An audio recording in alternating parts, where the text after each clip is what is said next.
31 enfants ukrainiens ont retrouvé leur famille après avoir été emmenés illégalement en Russie. Le mois dernier, la CPI, la Cour pénale internationale, a émis un mandat d'arrêt contre le président russe Vladimir Poutine et le commissaire aux droits de l'enfant de Moscou, accusés d'enlèvement d'enfants. Des retrouvailles pleines d'émotions après des mois de séparation. Ces enfants ukrainiens sont accueillis à la frontière avec la Biélorussie par leur mère, soulagés de les retrouver. Nous sommes très heureuses d'être enfin de retour à la maison. Nous n'avions pas vu notre maman depuis 6 mois. Il y a quelques mois, Nastia et sa mère pensaient qu'elle allait passer des congés au bord de la mer en Crimée lors d'un voyage organisé par les autorités russes. La désillusion s'est révélée brutale. La jeune fille de 12 ans ainsi que d'autres enfants ont été contraints de rester pendant des mois dans la péninsule, sous contrôle russe.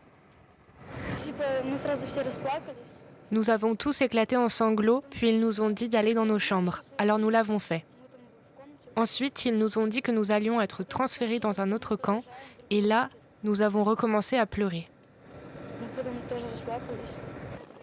Ils sont 31 à rentrer enfin en Ukraine après une mission de sauvetage menée par une organisation caritative ukrainienne. Kiev estime que près de 19 500 enfants ont été emmenés de force en Russie ou en Crimée depuis l'invasion de l'Ukraine en février 2022. La Russie, quant à elle, nie les enlèvements, prétextant déplacer les enfants pour leur propre sécurité. La Cour pénale internationale a émis un mandat d'arrêt à l'encontre du président russe Vladimir Poutine.